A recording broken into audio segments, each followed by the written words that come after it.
Hey guys, எல்லோருக்கும் வணக்கம். எப்பவுமே சந்தோஷமா இருக்க வாழ்க்கையில் தொடர்ந்து முயற்சி செஞ்சுக்கிட்டே இருங்க. நன்றி. இன்னைக்கு நம்ம பார்க்க போற ஒரு பதிவு என்னன்னா, டாரோட் கார்ட் ரீடிங்கில் 12th கார்டை பற்றி இன்னைக்கு நம்ம ஃபுல் டீட்டெயிலாக பார்க்க போகிறோம். த ஹேங்க்டு மேன், இது 12வது கார்டு. இந்த கார்டை பற்றி என்ன பலன்கள் சொல்கிறது, ஸோ இதை பற்றி நம்ம முழு தகவலை பார்க்கலாம். இதை முதல் விஷயம், த ஹேங்க்டு மேன் அப்படின்னு என்ன அர்த்தம்னா, ஒரு வேரூன்றி வளர்ந்த மரத்தின் ஒரு மனிதன் தலைகீழாக தொங்கவிடப்பட்டுள்ளான். முகத்தில் எந்தவித சலனமும் இன்றி அமைதியாக இருப்பது தெரிந்தே தன்னை தியாகம் செய்ததை குறிக்கிறது. இந்த கார்டை நீங்கள் பார்த்தீங்கன்னா தெரியும். வலது கால் கட்டப்பட்டுள்ளது. இது உலக வாழ்க்கையில் இவர் ஒரு தொங்கவிடப்பட்ட நிலையில் உள்ளதை குறிக்கிறது. இடது கால் பின்னோக்கி மடக்கிய நிலையில் உள்ளது. இது ஒரு சிலுவை அமைப்பில் உள்ளது. பிறருக்காக தன்னை தியாகப்படுத்துவதை குறிக்கிறது. கைகள் இரண்டும் பின்னோக்கி கட்டி ஒரு முக்கோண அமைப்பில் இருப்பது மனம், உடல், உணர்வு ஆகியவற்றின் ஒருங்கிணைப்பாக குறிக்கிறது. நீல நிற மேலங்கி அறிவையும், மஞ்சள் நிற காலணிகள் உயர்ந்த கொள்கைகளையும், சிவப்பு கால் கட்டை ஆற்றல் கொண்ட ஒரு செயலை குறிக்கிறது. நிலத்தை நோக்கும் அவனது தலை உணர்வற்ற நிலையில் உலக ஆற்றலை உள்வாங்குவதை குறிக்கிறது. தலையின் பின்னால் உள்ள பிரகாசமான மஞ்சள் ஒளிவட்டம் ஆன்மீகத்தில் உயர்ந்த நிலையை குறிக்கிறது. சாம்பல் ஊதா கலந்த துருப்புச்சீட்டின் பின்னணி நிறம் என்பது இந்த கார்டுடைய ஒரு சிறப்பு. ஆன்மீக வளர்ச்சிக்காக இந்த கார்டு குறிக்கப்படுகிறது. சரி, இந்த கார்டை ஒருத்தனுக்கு இந்த கார்டு வருது அப்படின்னா, உங்களுக்கு முதல்ல அதுக்குள்ளே என்ன இருக்குன்னா, உள்மன அழகு, தற்காலிக தாமதம், கீழ்ப்படுகிறது, மன உரிமை, சரணடைதல், பிறருக்காக பலியிடப்படுதல், சுய தியாகம் அப்படின்னு சொல்லப்படுது. இந்த கார்டு வந்துருச்சுன்னா என்னென்ன அர்த்தங்கள் என்ன சொல்லலாம் அப்படின்னா, இந்த கார்டு வந்தவர்களுக்கு தலைக்கீழாக தொங்கப்பட்ட இந்த கார்டு வந்துருச்சுன்னா, தன்னை மாற்றி செயல்படும் தியாகியை குறிக்கக்கூடிய ஒரு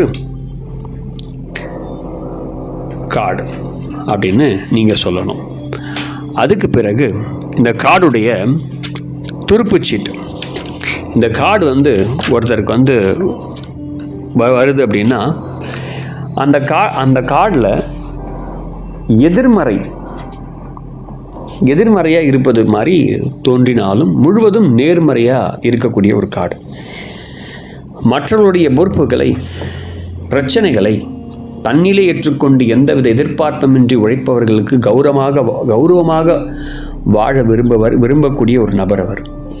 எதிலும் தொலைநோக்கு பார்வை கொண்டவர். தன் பேச்சினாலும் திறமையினாலும் அறிவுத்தன்மையினாலும் பிரச்சனைகளுக்கு தீர்வு காண்பவர். அதில் பாதிப்பில்லாமல் புதிய விதிமுறைகளை யோசித்து செயல்படுபவர் இவர். 12ஆம் எண் கொண்ட இந்த கார்டு அமாவாசை சம்பந்தப்பட்ட யோகத்தை குறிக்கிறது. பொதுவாக தாமதத்தை இந்த கார்டு குறித்தாலும் எதிர்காலத்தில் வெற்றியை குறிக்கும். பிரச்சனையை, சிக்கல்களை ஒவ்வொன்றையும் தீர்க்கும். முற்றிலும் வேறுபட்ட கோணத்தில் உலகை பார்க்கும் இவர்கள் பண முதலீடு, தொழில் ஆகியவற்றில் தனியாக இருப்பது நல்லது. ஒரு கூட்டா தொழிலில் பார்ட்னரோட வேலை செஞ்சால் ஏமாற்றம் ஏற்படும். பணம் சம்பந்தமான நிலையான மற்றும் உறுதியாக இருக்க மாட்டாங்க. அவசியம் என்றால் மட்டுமே பிறர் உதவியை நாடுவர்.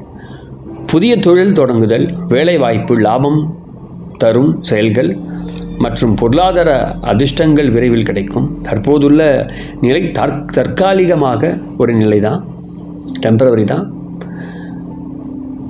தற்போது ஏற்பட்டுள்ள முடிவுகள் கொஞ்சம் தள்ளி போகும் அப்படின்னு சொல்லணும். ஆலோசனை கூறும் தொழில்கள், ஜோதிடம், குறி சொல்லுதல் போன்ற தொழில் பெரும் தன்மையை உங்களுக்கு பயக்கும். ஏனென்றால் இவர்கள் இவங்க சொன்னால் நடக்கும். இந்த கார்டு வந்தவங்களுக்கு தற்காலிக தடைகள் மற்றும் தாமதங்கள் குறித்திருக்கக்கூடிய இந்த கார்டு நம்ம திட்டங்கள், நமது செயல்கள் மறுமதிப்பீடு செய்யுமாறு அறிவிக்கணும். இந்த ஸ்பிரிச்சுவல் கார்டு இந்த கார்டு அப்படின்னு சொல்லலாம். ஆன்மீகத்தில் மின்மிக உயர்நிலையை அடைவாங்க. உடல் ஆரோக்கியம் சிறிது குறைந்ததாக இருக்கும். ஆனால் தோல் சம்பந்தமான ஏதாவது ஒரு பிரச்சனை இருக்கும், உடல் உஷ்ணம் இருக்கும். இவர்களுக்கு தினம் அவங்களுக்கு ஏற்ற மாதிரியான சில உணவுகளை நீங்கள் உடல் ரீதியாக ஏதாவது ஏற்படும் போது அதுக்கேற்ற மாதிரி சில உணவுகளை நீங்கள் அவங்களுக்கு பலனாக சொன்னால் நல்லாயிருக்கும். சரி, இப்போ இந்த கார்டு வந்து தலைகீழ வந்து விழுது. அதாவது இந்த கார்டே தலைக்கீழ தான் இருக்குது.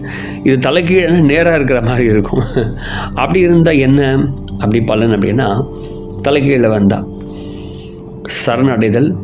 சரணடைகிறத மறுக்கிறது, சுயநலம், கௌரவ குறைவு, தண்டனை, பயனற்ற தியாகம் அப்படின்ற ஒரு கான்செப்டை குறிக்கிறது.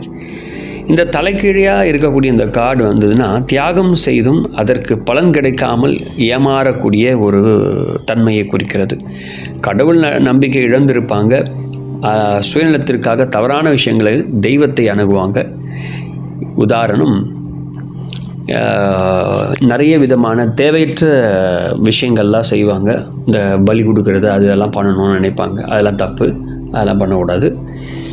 எதிலும் ஒரு சுயநல தற்பெருமை செய்து கொள்ளும் மனப்பான்மை உள்ளவங்க இருப்பாங்க. தற்போதைய சூழ்நிலையில் எந்த ஒரு முடிவுகளையும் எடுக்க முடியாமல் திணறுவாங்க. தன் நிலையை வெளியே சொல்ல முடியாமல் மனதிற்குள்ளே தவிப்பாங்க. எந்த ஒரு நடவடிக்கையாலும் ஒரு பின்னிடைவு நிலை இருப்பது போல் இருக்கும். வரும் வாய்ப்புகளை இழந்து விடுவோம் என பயப்படுவாங்க. ஆனால் சில இழப்புகளை தாண்டி தன் லட்சியத்தை அடைவாங்க. அதுக்கப்புறம் சூழ்நிலைக்கு ஏற்ற மாதிரி தன்னையே மாற்றிக்கொள்ளக்கூடிய ஒரு தன்மை கொண்டது. வீண் பிடிவாதம், ஈகோ, சுயநலம் போன்ற குணங்களை அவங்க மாற்றிக்கணும். பணி நீக்கமோ தேவையற்ற விரும்பாத வேலை செய்கிற இடத்துல பிரச்சனைகளாக வர வாய்ப்பு இருக்குது. அவங்களுடைய உயரதிகாரி மூலயமா அவங்கக்கிட்ட அனுசரித்து போகிறது நல்லது. தொட்ட காரியம்லாம் தள்ளி போகும் என்பதால் புதிய பண முதலீடுகள், பணம் கொடுக்கல் வாங்கல் எல்லாத்தையும் கொஞ்சம் தள்ளி வைக்கணும். என்ன பண்ணிங்கன்னா ஏமாந்துருவீங்க அப்படின்னு சொல்லணும். குடும்பம் மற்றும் உறவு சம்பந்தமான விஷயங்களில் கௌரவ இழப்புகள் நேரிடும். பிறரை மதித்து அனுசரணையோடு செயல்பட்டால் இந்த காலகட்டத்தில் கொஞ்சம் தேவையற்ற நீங்கள் பகையை வளர்த்துக்காமல் இருக்கலாம் அப்படின்னு சொல்லணும். தற்போதைய கடவுள், நீங்கள் என்ன கடவுளை நம்புறீங்களோ அவங்கக்கிட்ட உங்கள் மனம் வந்து சரணடைய மறுக்கும். அப்படி சரணடைய முடியாமல் திணறும். அதற்கு அதிகமான ஒரு அழுத்து போகிற சூழ்நிலைகள் ஏற்படும். ஆன்மீக வழிபாடுகளை தொடர்ந்தால் மன வலிமை குறைக்கும். செயல்களில் மனதை மாற்றுதல் போன்ற விஷயங்கள் அவங்களுக்கு நடக்கும் அப்படின்னு நம்ம ஆலோசனை சொல்லணும். பொதுவாக தலைக்கீழே வந்தப்பட்ட இந்த ஹேங்டு மேன் இந்த கார்டு வந்து இவங்களுக்கு ஒரு விஷயத்தை அழகாக சொல்லலாம். என்ன சொல்லனா, ஒளிப்பட்ட கல்லே சிலையாகும் அப்படின்னு சொல்லி முடிக்கலாம் இந்த வார்த்தையை. ஏன்னா உங்களுக்கு பெயின் இல்லாமல் கெயின் கிடையாது அப்படின்னு சொல்லி முடிச்சிடணும். என்னதான் நம்ம இந்த கார்டில் சொன்னாலும் உங்களுடைய உணர்வுன்னு ஒன்று இருக்குது. அது சொல்கிறத கேட்டு சொன்னால் இன்னொரு அற்புதமாக ஒர்க் ஆகும். அது எப்படின்னு நான் கடைசி இந்த டேரட் கார்டில் முடியும் பொழுது அது எப்படி ஒர்க் பண்ண வைக்கிறது, எப்படி அதை ஆக்டிவேட் பண்ணுறது நான் உங்களுக்கு சொல்லிக் கொடுக்குறேன். அதுதான் முக்கியமான டேரட் கார்டுடைய கான்செப்டே, அதுதான் மெயின். ஸோ ஆனால் அதுதான் இங்கே இருக்கவங்க யாரும் நமக்கு சொல்லிக் கொடுக்குறது. உன் மனசை தோன்றதுலாம் சொல்லுப்பா, உன் மனசில் கடைசியாக நிற்கும், அதுதான் உண்மை, அது மட்டும் சொல்லு உங்களுக்கு அப்படின்னு தோணும். ஆனால் அது எப்படி ஆக்டிவேட் பண்ணணும்னு நிறைய பேருக்கு தெரியாது. அதுதான் டேரட் கார்டு ரீடருடைய முக்கியமான தகுதியே. அது வந்துச்சுன்னா இவர் perfect tarot card reader. All over the வேர்ல்டில் இருக்கக்கூடிய பெரிய பெரிய டேரட் கார்டு ரீடர்ஸுக்கு இருக்கக்கூடிய கெப்பாசிட்டி இதுதான். இதை வச்சு தான் அவங்க செய்கிறாங்களே. கார்ட்ஸ் எல்லாம் பற்றி நாலேஜ் எல்லாமே ஆஸ் யூஷுவல் எல்லாருக்கும் இருக்கும். ஆனால் அதையும் தாண்டி இருக்கக்கூடிய விஷயம் அதுதான். ஸோ நம்ம அடுத்த பதிவில் இந்த டேரட் கார்டு ரீடிங் ஃபுல்லாக முடியும் பொழுது நான் உங்களுக்கு கடைசியாக உங்களுக்கு அதை பற்றி எக்ஸ்பிளைன் பண்ணுறேன். முக்கியமாக டேரட் கார்டு ரீடிங்கில் வந்து நீங்கள் வீடியோவில் பார்த்துட்டு வாங்க. ஸோ ஃபஸ்ட் டைம் கற்றுக்கணும்னு ஆசைப்பட்றவங்க வீடியோவில் பார்த்துட்டு வாங்க.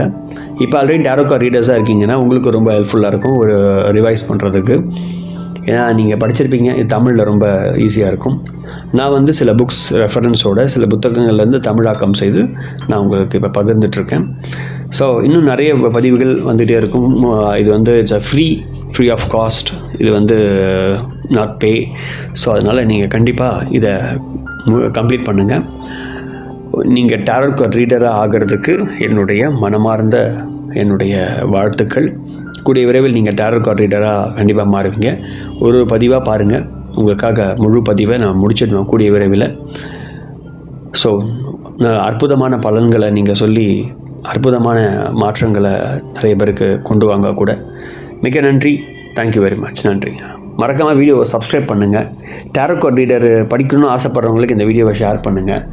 உங்களுக்கு சப்போஸ் டேரோ கார்டு ரீடர் ஆகணும் விருப்பம் இல்லைனா கூட அது ஆகணும்னு நினைக்கிறவங்க, அதை பற்றி தேடுறவங்க, சும்மா அவங்க நினச்சிட்ருப்பீங்க, அவங்களுக்கு இதை ஷேர் பண்ணுங்கள்.